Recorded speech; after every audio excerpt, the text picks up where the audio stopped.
Welcome to Mr. Cox's Supercharged Science class. Today we're doing an acid-base reaction. That's going to be an endothermic reaction, meaning it gets very cold, but we're using a strange device.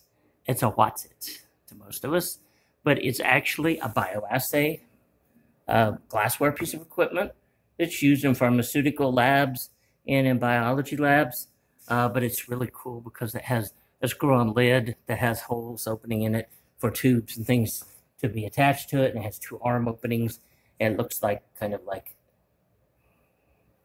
a headless piece of glassware.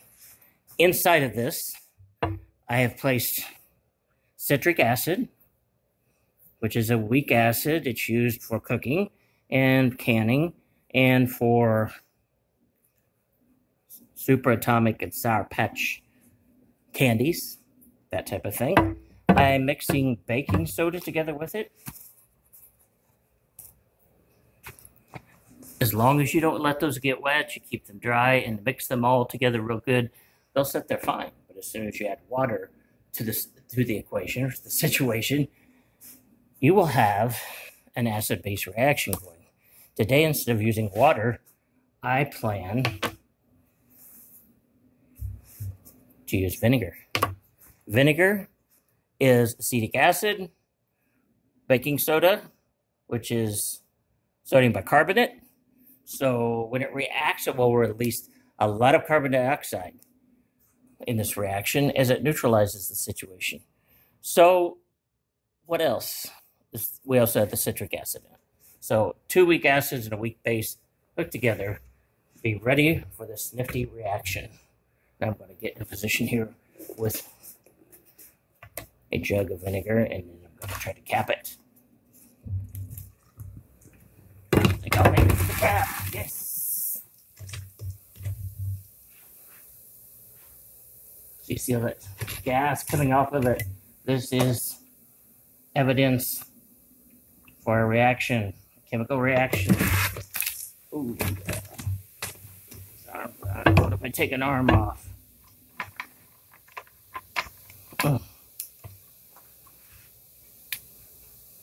Covering the hole to keep the gases in. But if I add a little bit more vinegar,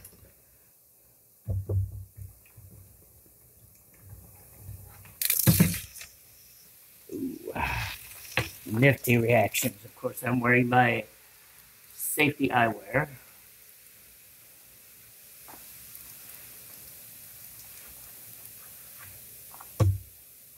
We don't want to let the other side be left out.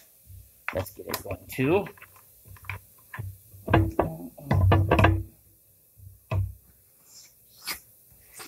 I can feel a lot of gas coming up there.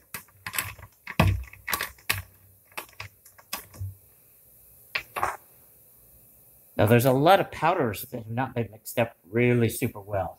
So what would happen if I now shake it up, see how that reacts. Add some more vinegar or acetic acid. Ooh, yeah, gusher.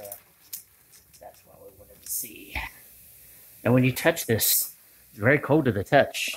Feels almost cold enough for you to pack your lunch in if you laid it up to the side of it and keep it cold. This is what ice packs are made of. That gusher was all with it.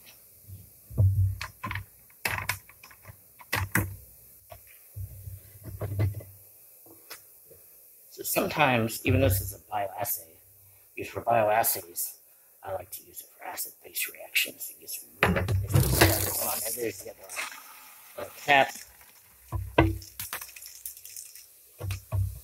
Top of it, cover it where it's not letting gases out. This is what we get. Pressure has to release somewhere, so it releases the arms. I can still see quite a bit of powder in there. It hasn't reacted really well. Get both arms going off at the same time. I don't know. There we go. Oh, mess. trying to contain it to the sink, but it's going everywhere.